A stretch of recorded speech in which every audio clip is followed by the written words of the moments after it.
Hello. This is Derek from One Over Tea. Welcome back to another episode of Tea Soup, a podcast all about tea culture, life in modern China, and Chinese tea.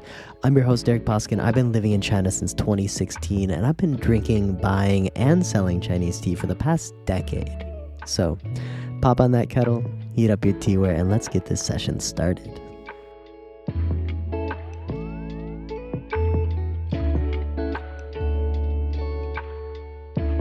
Alright, so that last episode brought us all the way from the peak of Wudong Mountain in eastern Guangdong, 1,000 kilometers over to Pu'er in just half a day and a half. And so this kind of gives you a feeling for how quickly sometimes I have to move in spring when I'm sourcing teas, how fast the world moves under me and stuff like that. And even so, in Linsong, I get there with 0 contacts, and within 5 hours, I'm already on a mountaintop making tea in a big wok in one of the most famous mountain regions in the whole Linsong area. And so today in this episode, what I'm going to do is continue that kind of sourcing trip in spring, because today is the next day. I'm going to another village. After Shigui, I'm going there with Lanjie, and I'm going to the village of Bangdong.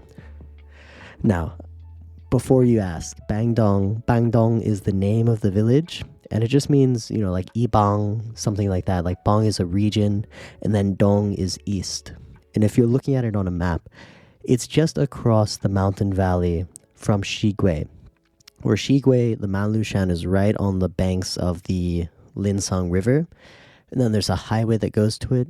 Bangdong is just on the other side of that valley on another ridge of mountains, very, very nearby. As I mentioned in the past, Bangdong is sometimes referred to as the poor man's Shigui, which I think is a little unfair, but it also kind of speaks to a few truths, where a lot of times when you're looking at teas, the terroir, especially in Yunnan, in Pu'er, the terroir, the specific mountain, the specific soil, that adds a lot to the type of tea you're looking at. That's why some of these teas from some of these villages like Laobanjiang, Bingdao, Shigui are so famous because they have this very unique terroir. And then the Bangdong village is very, very close to Shigui, but a fraction of the price because it doesn't have the famous name. And so today we're going to go out there and see what it's like. I'll tell you all about the different path because there is no highway to get to Bangdong. And so if you remember in the Shigui last episode, I talk about how easy it is to get there. You just hop on that highway for about an hour and a half from Linsong, and you're basically in the Manlushan. Now what we're going to do is trying to get out to Bangdong, and so let's start at the very beginning. Today is a brand new day. I'm staying in one of Lanjie's empty apartments that she has for seasonal workers, for people looking for long-term leases. By my reckoning, I've been in Linsong for about 12 hours now, and I've managed not to pay for anything at all except for, the cab with Dujie. And I think this sounds really strange if you're not initiated into it. I've been doing this business for a long time, traveling through China, buying tea, sourcing teaware and stuff like that from Chinese people. And it really is part of the culture, how the business is done, even how friendships are made.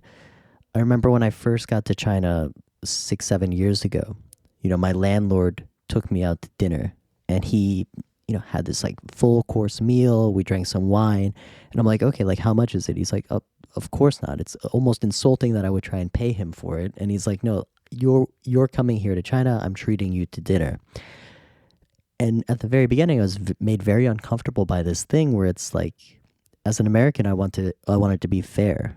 We split the bill. I pay for myself. I support myself. You support yourself. In China, it's very much like, I'll support you when I can. You support me when you can. And this idea where they call it 我请你,你请我. The qing is like treating.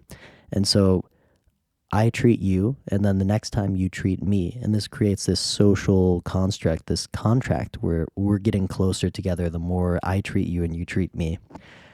And so doing business, it's very much like this, where it's like you're looking at the long-term investment of this relationship. And so you put in a lot of work at the very beginning to be like, oh, I will take you out. I will treat you to this. I will drive you here. I will, you can stay in my apartment, I'll pay for all of your food, and then in turn, eventually you pay for the tea. You buy the tea, you support me in a different way. And so sometimes working in China, it's so strange where you'll spend a day, 2 days, 3 days not paying for anything and not even really talking about business until like the last 12 hours, until the last minute. And then you finally make all of the business deals. And so working with Lanjie, I'm kind of used to it. And this is already what's happening. So if you guys listen to the last episode, it's the morning in Yunnan. You know exactly what's on my mind. It's mi shan, those rice noodles in the really nice broth. And I tell Lanjie like that's my favorite thing to eat, and so she finds a really like Didao authentic one, takes me to there, and it's a really nice like meat broth with chunks of beef in it, and then the noodles and all the kinds of fixings. And so again, the broth is like a very very simple, just like a meat broth that they boil the noodles in very quickly, the rice noodles in. They'll add a few pieces of meat that's already slightly cooked, and then they'll give you just this plain bowl of noodles and a little bit of meat. Then you take it to the table, and the table has all kinds of different sauces, spices, salt, pepper, chili peppers, mint, vinegar, pickles, peanuts sometimes, sesame, all kinds of things, and you just grab a spoon and put in whatever you want into your bowl of noodles. It's the best thing in the world. A lot of people were reaching out to me asking about how to make it, which recipes are authentic. And there are two different recipes really. Like one is in the north, and that's like the Xiao Guomi Shen, which is like all made in a pot in itself, and it's very spicy usually. Usually you don't add a whole lot to it. The other one is down south, like Kunming, and then further south, where I think it's called like crossing the bridge Mi Shen, where they just give you the soup and the noodles, and then you put everything else into it. Anyways, right after that, we get on the road and we start heading to Bangdong. And so the difference between getting to Bangdong and getting to Shigui is the highway. And so the reason Shigui is so popular right now, not only because it's an incredible tea, tastes great, really good quality, but also has a really easy highway. So a lot of people will just take half a day trip to Shigui. Getting to Bangdong, we have to start out really early because it'll take like 2 hours or 2.5 hours of kind of uncomfortably bumpy roads. And now I've been in China for a long time sourcing tea, and I've seen my share of bumpy roads. And so I would probably rate this road maybe about like 6 out of 10, like not really, really difficult, because when I'm thinking about bumpy roads, there are a few traumatic kind of flashbacks that come to my mind. And the first one is a really funny story. It's getting to Xiang Miao, the all Miao cooperative in, what is that, Western Hunan. And we get the golden green from them. The first time getting out there was so difficult. Xiaoyan, I think, it was me and Xiaoyan. Alex was busy with something else, and we were driving up there. I was in the front seat of the car. The farmer's daughter was driving, and she was very young, maybe like 18, 19, and her dad was driving this huge minivan. And of course, they've driven this road, probably hundreds of times. And so he's speeding through these villages, these hairpin turns, single lane roads, honking on the horn as it's getting darker and darker and darker.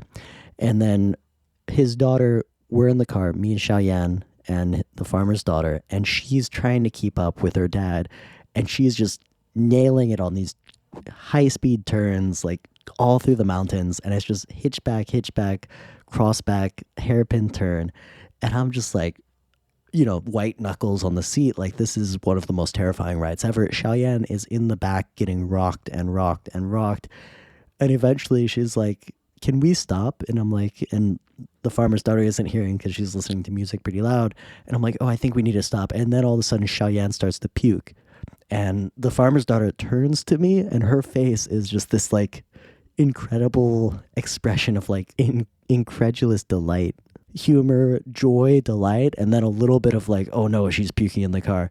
I'll just never forget that expression on her face. And so we park the car and get out of the car. I switch seats with Xiaoyan, and then Xiaoyan's sitting in the front seat, which is a little better for the road. And then Xiaoyan's kind of kicking herself because she was going to buy motion sickness medicine. And then the farmer's daughter was like, no, you don't need it. You don't need it. And it almost feels like we were kind of being set up Sometimes it's the trial you have to pass to get into the mountains. So that was a pretty difficult path into the mountains. Another one, though, that probably wasn't even the hardest. I'm thinking of like other roads, like in Laos, renting a motorcycle and then riding by myself on dirt roads that are just cut into like mountains in the jungle. And then every now and then a huge truck would come through, and I'd literally be so terrified I'd have to get to the side of the road. The dust would come, I'd have to wait for the dust to go down. That was another one, but me driving a motorcycle was a little easier to, keep my composure. I think probably the worst road in China I've experienced was getting to Masu. This is the Tongmuguan, the village at the top of the Tongmuguan region, right outside of the Wuyi Mountains. This was so difficult, and I did it a few times because I went there in April and then back in May, and it was a rainy season, so there was so much rain, so much mud, and just huge divots and just like constant hairpin turns. I think we have an elevation change of 1,000 meters there. Just totally hairpin turns. I have a video of Rainy from Serene Tea. I went there with her. She's in the back seat, just being kicked around, flopping around. She's like can't keep her head straight, and I'm trying to film it, but I can't even keep her in frame because the camera's shaking so much. I remember after doing that 2 times, I was like, never again. I'm never coming back here again. I probably will, but that was probably the worst road experience. And so thinking about all of these, getting out to Bangdong, yeah, it was bumpy, but it was not so bad. 6 out of 10, easy. And so yeah, it was windy and bumpy. It took a long time. Lanjia had these like bobbleheads on her dashboard that just kept falling over when we'd hit potholes and stuff like that. But it really wasn't so bad. In a complete opposition to that Tongmuguan experience, when it was raining and there were puddles everywhere, Yunnan was incredibly dry. I think I mentioned the drought in 2023. It was so dry, they hadn't had any rain all year, and so there's so much dust and so much dirt. I remember we could barely crack the windows because you crack the windows and too much dust gets in, right? And so we're using recycled air in the car, even though it's a beautiful spring day in the mountains outside.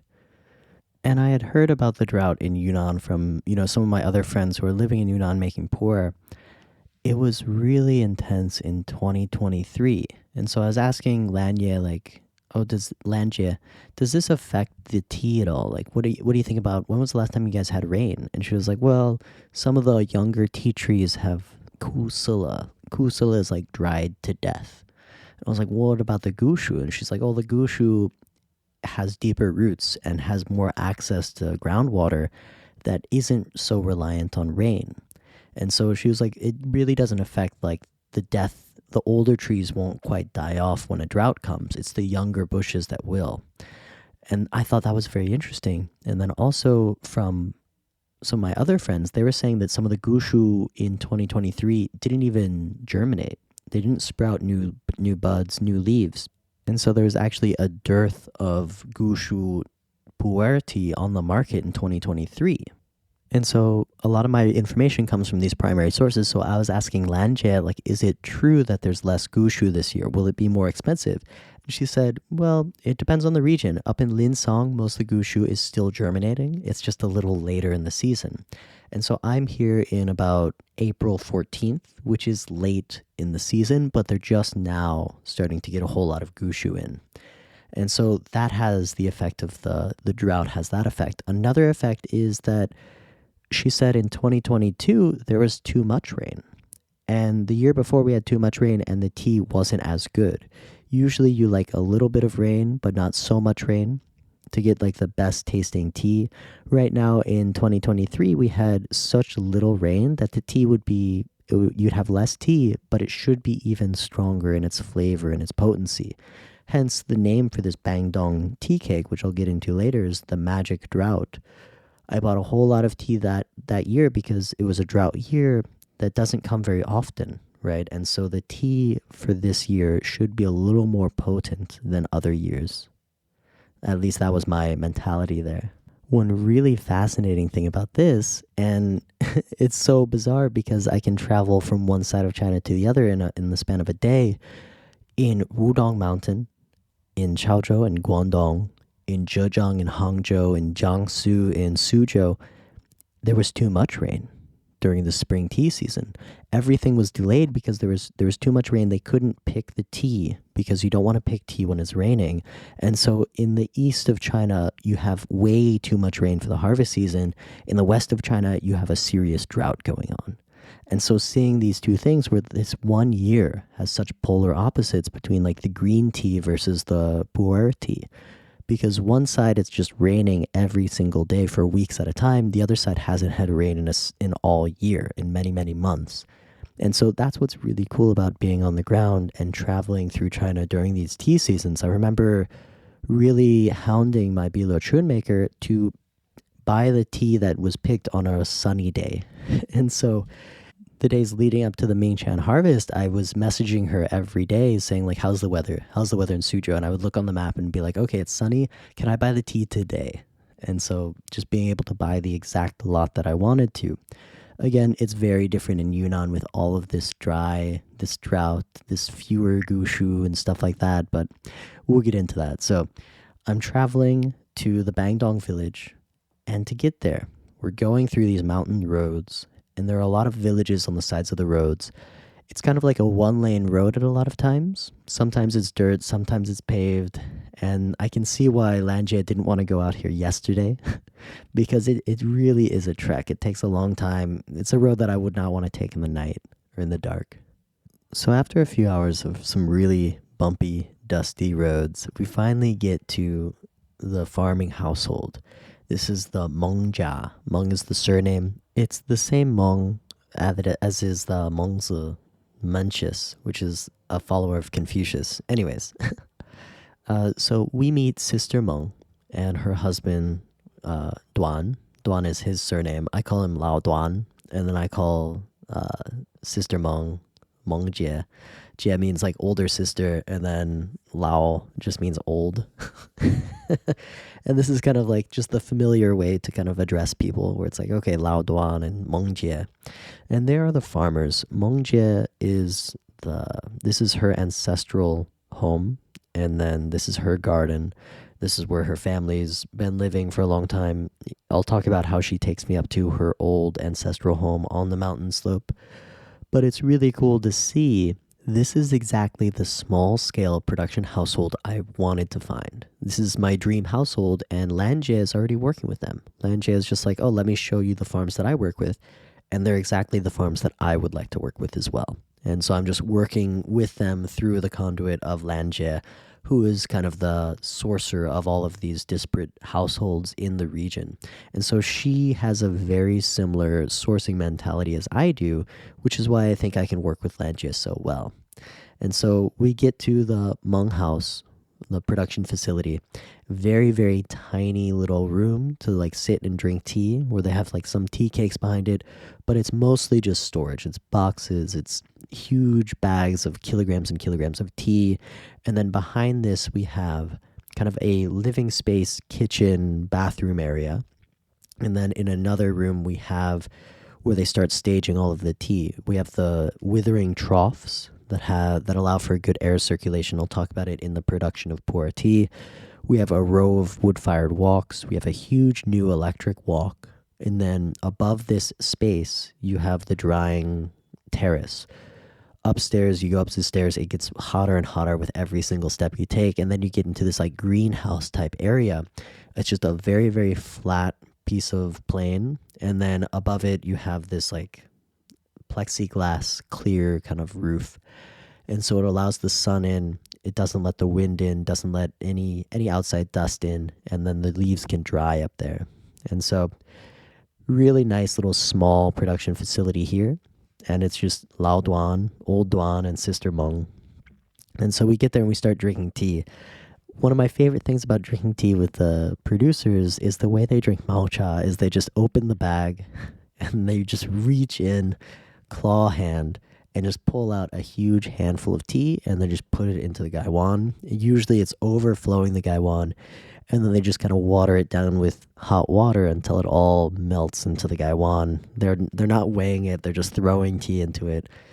And it's really interesting to see, like, because I am always measuring my tea. I'm weighing my tea out. I want to get the same exact kind of variables. I can control all of the variables because If I can control how many grams I put into the teapot, I can control the temperature of water, I can control the ratio of hot water to tea, the timing and everything, then I can really experience the tea itself, because there are a lot of uncontrollable variables that go into the drinking tea and appreciating tea.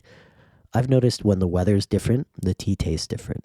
The ambient humidity of the room, of the atmosphere, changes things. On a rainy day, tea feels a little muddled to me. On a clear, dry day, sometimes the flavors peak. The aromas sometimes really pop on those dry winter days. Sometimes, if I'm hungry, if I'm full, depending on what I ate recently, that affects the tea session. My mood affects the tea session. And so, drinking tea, there are so many uncontrollable variables. I try and control as much as I can. That way I can kind of get some pulse on the type of tea I'm drinking. Not the case on the mountain.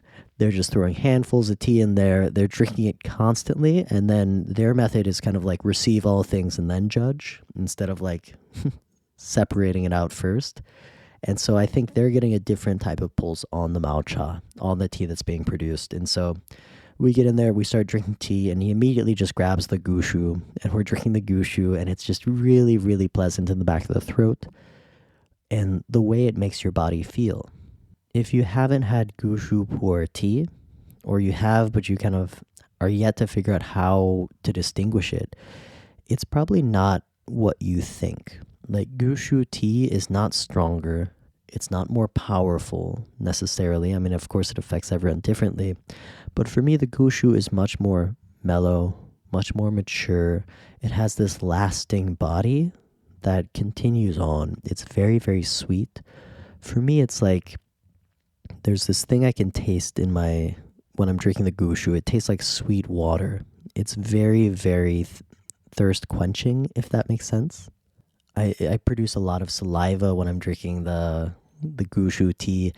It hits in a totally different way. But a lot of people, maybe if they haven't drunk gushu, they think the gushu is much more strong, more powerful. That's actually kind of the misnomer, where the younger bushes are usually more strong, more powerful. They hit you harder. That's why when I'm blending teas, I like to use a little bit of gushu and then a little bit of the young bush to give both sides of those. The gushu usually, in my mind, hits later in the session. The young bush hits at the beginning of the session. And so if you blend the young bush and the gushu, you get a tea that lasts 15, 20 incredible infusions. Of course, drinking pure gushu is really awesome as well, but you kind of have to change the way you look at it. You have to experience it in a slightly different way. It's not going to be as exciting and dynamic as some of these younger tea bushes will. Anyways, I can save that for the drinking pu'er episode. Here I'm just talking about the stories of drinking with Lao Duan, and he's showing me the different bushes that they're doing, the old bushes, and even the single trees. As I mentioned, it's later in the season, and later in the season here, they're doing more and more gushu tea pickings, because the gushus are just now really starting to produce. And so he has, 29 jin, what is that, like 15 kilograms of tea from a single tree, and we're drinking that. And he says some people, they just go through and they buy this tree every year, all 15 kilograms of this tree every single year, and then they press it into cakes. And I was like, oh, that would be interesting. But at the same time, I would like to sample the different teas, the different trees, and figure out which tree I like, and then just commission that specific tree. He says that a lot of people will just go in blind. They just see that tag, danju. Danju means single tree, and they just buy that. They drink that. Another thing that Lao Duan is doing is he's doing shuangke. Shuangke, in addition to danju. Danju means single tree. Shuangke means two trees. And so he'll blend two trees together. I think he had two trees that were producing slightly purple leaves. And so he had them processed together, picked and processed together, blended them, and was drinking that. I remember the first time I realized, oh, you can do danju, single tree, and you can do multiple trees. The first time I realized this was in Wudong Mountain with Wen Zitong. Wen Zitong does that. He does like his mushu, like the danju stuff, and then he'll do the shuangke of like the really old 100-year-plus trees, and then he'll just do the pinpei of all of the other teas that he has. And so there are three kind of levels there. One is the really exclusive danju, and then one is a select blending of the older trees, and then one is just the mix of all the other teas. So it's around this time I'm already thinking about what kind of cake I want to press, if I want to do an entirely gushu or if I want to do a mixed tea. And so I asked for some of his chow mu, which chow mu is not the young bush, the shrub stuff, but it's like a young tree. And so it's still a tree kind of taller than, 2 meters high, taller than most people, but it's not gushu, it's not dashu, but it still has the root structure that really leaches some nice minerals from it, from the soil. And so he'll have some of the chow mu out and he has the gushu out. And he says, do you know how I can tell the difference between these two? And I'm like, oh, here's a cool master kind of technique. What is it? And he's like, the gushu looks uglier. And I'm like, okay, the gushu looks uglier, really. He's like, yeah. And he's taking out really beautiful buds and leaves, just picturesque pluckings from the younger bush. He says, look at how beautiful this is. And then he takes out the gushu and this like old, thick stem, gnarled leaf kind of stuff. He's like, here at least, the gushu always doesn't always look as pretty as the young bush does. And so that's a real quick way to kind of look and tell the difference. Of course, this doesn't hold up in everything, but it was just an interesting way that he's telling the difference between the two. Another thing I noticed while we're in his little shop drinking the teas, behind the table he has some pu'er tea cakes, and it says, in Chinese, it says yan cha. It says rock tea. And I'm like, wow, you guys press yan cha here? He's like, yeah, all of our tea is yan cha. And I'm like, hang on. The way I think of yan cha is the oolongs, the roasted rock oolongs from the Wuyi Mountains. And so I tell him that. I'm like, isn't yan cha oolong? And he's like, no, yan cha is the tea grown on this mountain because there are a lot of rocks here. And then I'm trying to explain to him that yan cha is the name of another type of tea from the Wuyi Mountains. And he's like, really? And Lan Jie is like, oh, I think I've heard of it. That's Da Hong Pao, right? And I'm like, yeah, Da Hong Pao is one type of yan cha, but yan cha is the umbrella term for all of the oolongs made in the Wuyi Mountains. And Lao Duan is like, that's interesting because here we call it yan cha too. And I'm just thinking, like, this is really far removed from, the civilized world of, like, the tea culture and the tea snobbery, where it's like, they don't even know, what yan cha is. And so they're calling their own tea that's pu'er tea, they're calling it yan cha. This is something that's relatively common. A lot of people, when I get into the villages, into the rural areas where they're making tea, they know a whole lot about their tea, and they know hardly anything about other teas. The only exception to this was my experience in the Hangzhou area, the Dragon Well area. This is like the core of like the tea culture of China. They respect all types of tea, at least the people I was talking to there. They know all the different types of tea. They drink all the different types of tea. They appreciate them. When I get to like Biluochun area, they're just drinking Biluochun. When I get to, even Chaozhou, they're just drinking Dansong Oolong. When I get to Yunnan, they're only drinking pu'er tea, and they only understand pu'er tea. Of course, this is a generalization, but this is when I'm talking about the farmers, and I try and bring tea to them. They don't understand the other subtleties of the different types of teas. I just think it was really interesting for them to go through the whole process of pressing a tea cake and putting the label that says yan cha on it, and they still don't even realize that yan cha is the name of another type of tea from another region. Anyways, we'll talk about why it's yan cha because we're about to get into the mountains here. So as is common when you get out to the mountains and you're looking at tea, they want to take you to the fields. And so, yeah, you drink a little bit of tea in their production facility, and then you go look at the gardens. This is so important to what we're doing as One River Tea. We're always looking at the fields and making sure we know exactly where the tea is coming from. We're talking to the farmers who are making it, and we want to see the picking conditions as well. How are the pickers being treated? We're a very open-minded cooperative that really likes to understand the whole process, where the pickers are from, how much they're getting paid, are the working conditions nice, are they good, etc. And so Sister Meng interrupts the tea session with Lao Duan. She says, oh, I'm going to go up to the fields. Do you guys want to come? And I'm like, yeah, let's go. And she's like, oh, will you help me carry some of the food up there? And I'm like, okay. And so we grab a bunch of pots and stuff like that, put them in the car. Sister Meng is the one who drives us up the mountain in her 4-wheel drive SUV type car. because it can handle the roads. Because as we get in the mountains, the roads get even dustier, even dirtier, to the point where we're driving up the mountain. There's a huge cloud of dust. The worst part is when we have to stop and our dust cloud catches up with us. And so she'll be driving up, we'll stop, and I open the door. She's like, close the door. And I close the door, and then the dust cloud comes, and we have to wait for like 30 seconds before the dust settles, and then we open the door and get out of the car. it's that dry, that dusty, and up here we have all of this red earth, that red dirt that's really common in Yunnan. And so this is one of my favorite parts of the trip so far, is we get out of the car and we bring all the food, and we're going to the little hut that's kind of the rest stop on the mountain where the pickers are picking this afternoon. And so we get out to the hut. There's a little bit of shade, a lean-to. It's really, really basic. And we set out all the food on the ground, right, in little plastic bags, like the shopping bags, whatever, and the pots. We set it all out, and then Mongjie goes out and calls all the pickers to come back. A lot of them are already coming back with their teas. A lot of the tea is already sitting in the hut, out of the sun. So what they'll do is they'll pick the tea in the morning and then set it in a cooler environment so that it doesn't oxidize too fast, so that it doesn't cook, so it can stay cool. And then this tea needs to come back down the mountain pretty frequently. And so this is the second time Mongjie has come up here to pick the tea, to grab the tea and put it back to the factory.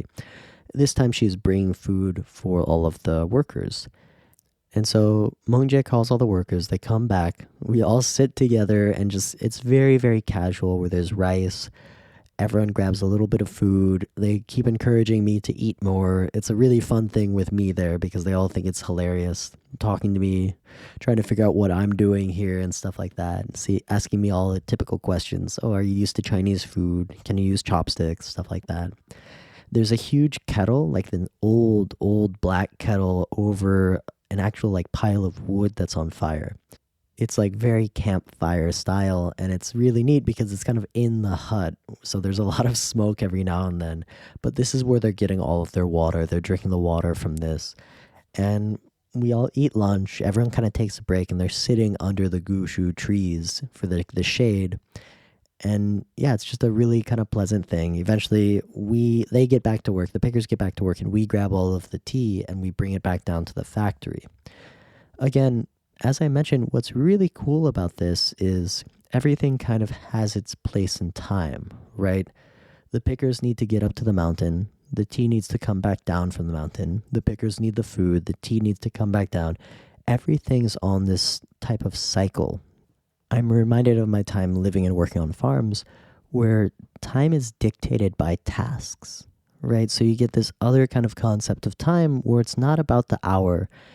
It's more about the tasks at hand. And then the tasks fill up the time like water in a bucket, where you wake up, you have to feed the chickens, then you have to milk the cows, and then you have to let them out, and then you have to pick the harvest from the field, and then you have to wash the vegetables, and then it's, time for lunch. And then we have this other kind of concept of time, this pastoral concept of time that really, I feel this in the mountain in the tea season, where everything's just happening right when it needs to happen.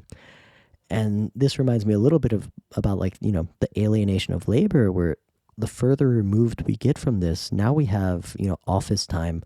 We go into the office, we have a project that could last anywhere between 3 weeks and 3 days and however many hours. And we're kind of unstuck in time, where we've been able to mechanize so many of these pastoral processes that we've created leisure. And what have we done with the leisure created? We filled it up with more work. We filled it up with more tasks. And the tasks become more and more aqueous, more alienating us from these pastoral cycles that really tie us to the land. And of course, it's a double-edged sword, where it's good and it's bad. Nothing's good, nothing's bad necessarily. It's all in how it manifests, how you use it and stuff. So for me, I really appreciate my time in the mountain, because I can connect to this sense of time that kind of goes beyond the modern epoch, if you will. Anyways, we're bringing the tea down the mountain back to the production facility, because as I said, after you pick the tea, it begins to oxidize, it begins to wither down. And so we want this controlled withering. We don't want it to sit in a burlap sack on the mountain in the hot sun. I saw this is why a lot of times they use white sacks for their tea harvesting because you don't want a dark sack because you don't want to attract the light. You want to dispel the light. Anyways, they keep it in shaded areas. And so I almost sat down on a big bag of tea in that hut and Mongjie was like, "Don't sit on that." I was like, "Oh, sorry. I could have like ruined some of the tea a little bit there." Anyways, we bring it down the mountain and we put it in those withering troughs. I'll mention this a little more in the production of Pu'er, but they're huge wooden troughs with like a grate and a big fan that lets it circulate air. I see this also in the white tea production. This is a controlled withering, and eventually they'll move this down as it reduces in size, loses some water weight.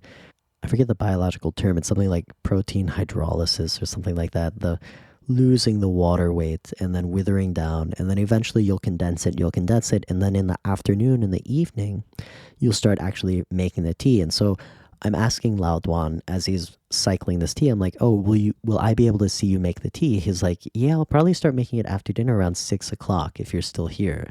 And I'm like, "Okay, I'll post up here. I'll drink some more tea. Maybe we'll look at a little more tea gardens, and then I want to film you, take photos of you actually making the tea." He's like, "Sure." In the meantime, have you ever had our sukojo? And I'm like, "Oh boy, here it comes." The sukojo. I'm like, "What's sukojo?" And Mongjie is like, "Oh, it's lao bai gan." And I'm like, "Lao bai gan." I'm like, "Oh, that's an old way to say like baijiu." Uh, and so now I've said three terms to you that all mean the same thing. It's basically moonshine. A lot of times when you get into these rural areas, they'll have their own distillery, they'll make their own liquor. And so this is a really powerful 55% clear liquor that's made from rice, made from, maybe not rice, made from sorghum or corn. And this is, the lifeblood of the mountains up here. And so as soon as he says that, I'm like, "Okay, let's go." And so we drink a little bit of it. He pours me a tumbler, about 50 milliliters. And so I sip it. I'm like, "Oh, this is actually pretty sweet. I like it more than a lot of the other baijos and stuff like that." And of course, I get some mianza for being able to drink the Joe. Fortunately, these guys don't smoke. A lot of people will smoke cigarettes, and that's another way to get mianza and build that camaraderie between like yourself and the tea farmers. Lao Duan doesn't smoke, Mongjie doesn't smoke, and so there's only a little bit of alcohol that's going to build this process. So it's a nice way to while away the afternoon a little bit. Eventually, Mongjie says, "Oh, I need to go up to another part of the mountain to grab some more tea. Do you want to come?" I'm like, "Sure." And she says, "This is actually really close to my old home. I can show you where I grew up." I'm like, "That sounds really good." So back onto the road, all of the dirt, so much dust and everything. This one, she has to stop a little early and then we walk a little ways.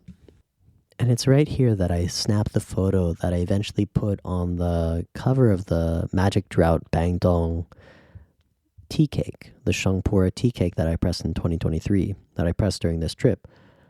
Because Mongjie and Lanjie are walking down the path. And so we're at this kind of ridge, and there are a lot of the trees that are, they say kusula, like so dry. They're turning brown, they're drying up, they didn't get any harvest. They're the younger trees.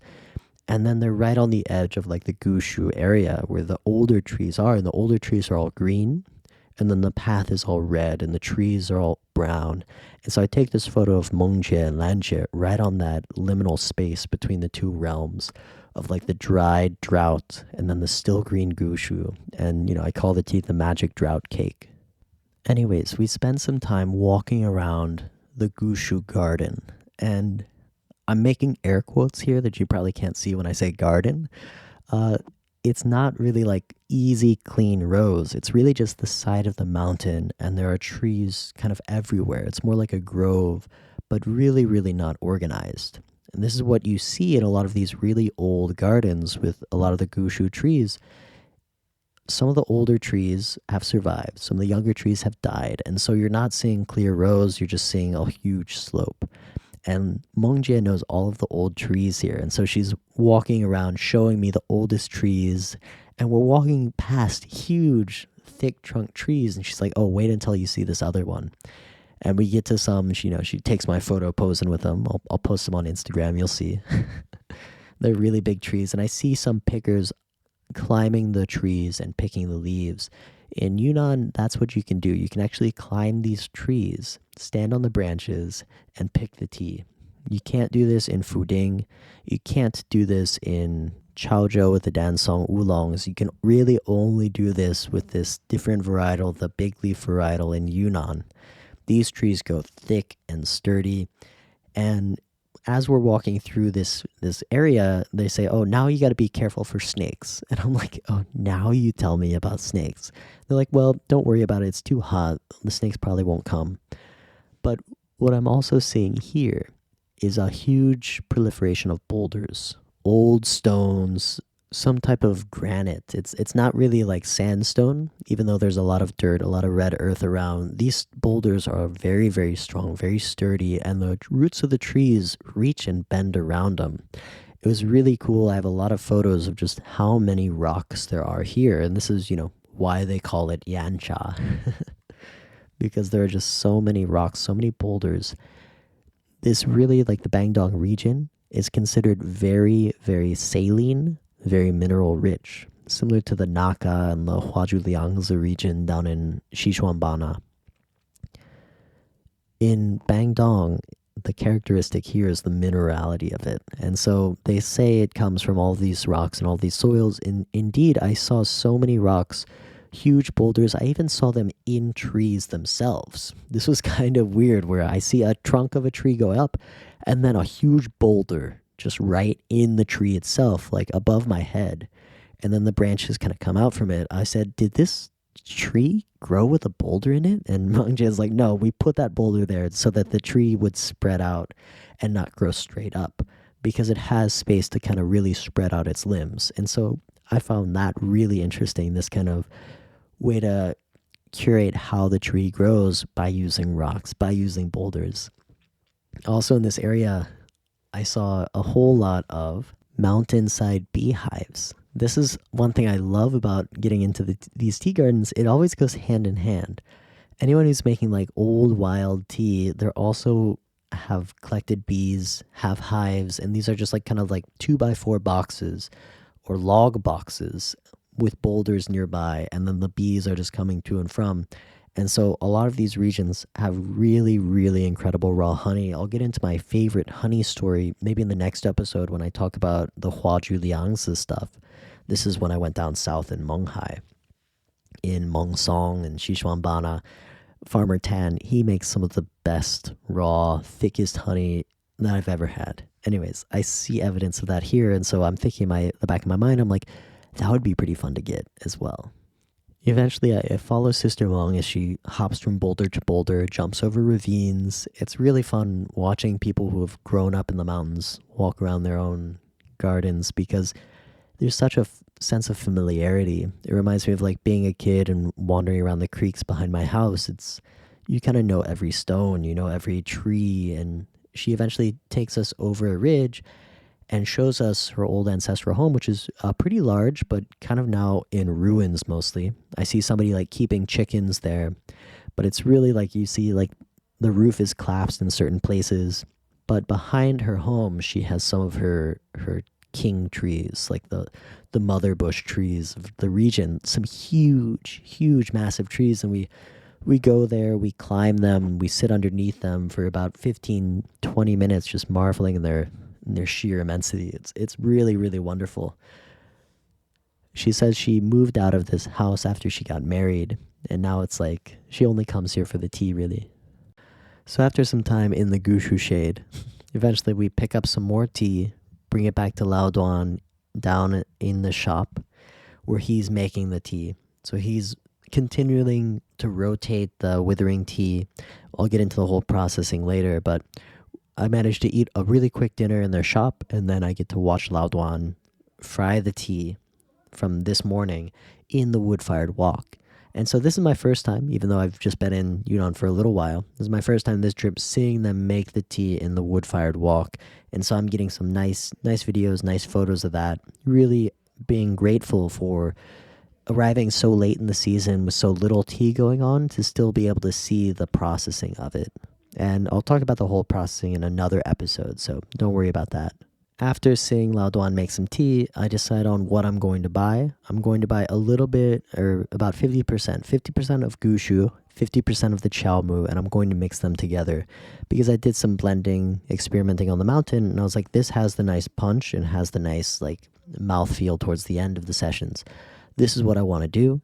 And sometimes people think like, oh, you're not doing gushu because it's too expensive. It's like, sometimes it's a choice. I could probably have pressed pure gushu and it wouldn't have been too expensive. It would have been cheaper than the Shigui chow mu. But at the same time, I didn't think that the Bangdong pure gushu was the best option there. I think it needed a little more oomph to really fit what I wanted out of it. So I decided on the quantities of those, and I'm like, okay, should I buy now? And Lanji's like, no, you just buy later. But we grabbed the tea, put it in the car. And so I still haven't paid for any of this stuff. I tell her that I do want to get some Shigui. And so we actually end up going back to Shigui. And this is when I realized how nice the highway really was. Because we take the old path to Shigui from the Bangdong village, and it's rough and wild. I would rate this maybe like 7 out of 10 on the bumpiness. It's a really difficult road. Lanjia loses her way a few times, and we have to essentially like ask directions, and yeah. It was a little difficult to get there because we go all the way around through the mountains to it, but eventually we get back to the Lee brothers Atsai, and I buy, just 5 kilograms of the chow mu. What's really cool about this though is, Lanjia is really encouraging me to follow the tea all the way from when I pick it up in Shigui to when I press it the next day. And so we have all of the tea, and we're like, okay, let's press it tomorrow morning. And she's like, here's the tea. Keep your eye on this. I'll keep it in my car. We'll print out the Neifei, tonight or tomorrow morning, and we'll slip it in the cake when you're pressing it. That way we know it's 100% Shigui chow mu tea and no one did a swapperoo. She's like, I want you to be there in the factory when it's pressed so that you see it being pressed and you can see the Neifei in there. Because Shigui is so popular and so rare that, yeah, like some people will do a switcheroo, even like the people who are pressing in the factories. And I'll tell you a little bit about the pressing nature in another episode as well. But that really concludes my sourcing trip in the Bangdong village and Shigui as well. And again, just looking at this whole sensation, I got to Linsong the day before last, at 3 p.m. That night I went out to Shigui. The next day I went out to Bangdong, and then the next day I'm pressing a tea cake. Totally, it took me 48 hours. It took me 2 days to get into Linsong with no contacts and then come out with a pressed tea from farms that I visited, and the processes I actually saw them making these teas. Every now and then I have to step back and marvel at my own efficiency. I mean, this is kind of how I was trained though, where I had 2-day weekends. I had 2 days to get out to the mountains and figure everything out. And so I'm used to doing everything very, very quickly. And so again, I'm just patting myself on the back here, but thank you guys for listening to the whole story and seeing how it all manifests, seeing how it all happens. That second and third level of luck really, really coming true for me. But here we're pretty much towards the end of the sourcing episode for Bangdong, for the magic trout. Thank you guys for listening to this episode. I did a whole lot of storytelling here, a lot of reflections, a lot of flashbacks, a little bit of musings, but the next episode I think I'll jump forward in time, because linearly speaking we should be right about pressing the tea in the next day, but what I want to do is fast forward a week or so, and in the next episode I'll talk about going to the Huazhuliangzi mountain ridge down in Sichuanbana. So I'll kind of talk about my time getting from Linsong in the middle up north a little bit all the way down south, further south I can go. I'll talk about the markets down there and meeting Farmer Tan and whatnot. So thank you guys again for listening to this episode. If you're curious about the Bangdong tea, if you want to try some of this poor man's Shigui, the magic drought cake is available on the One River Tea website, so you can always check that out. And yeah, until next time guys, this is Derek from One River Tea. Brew happy.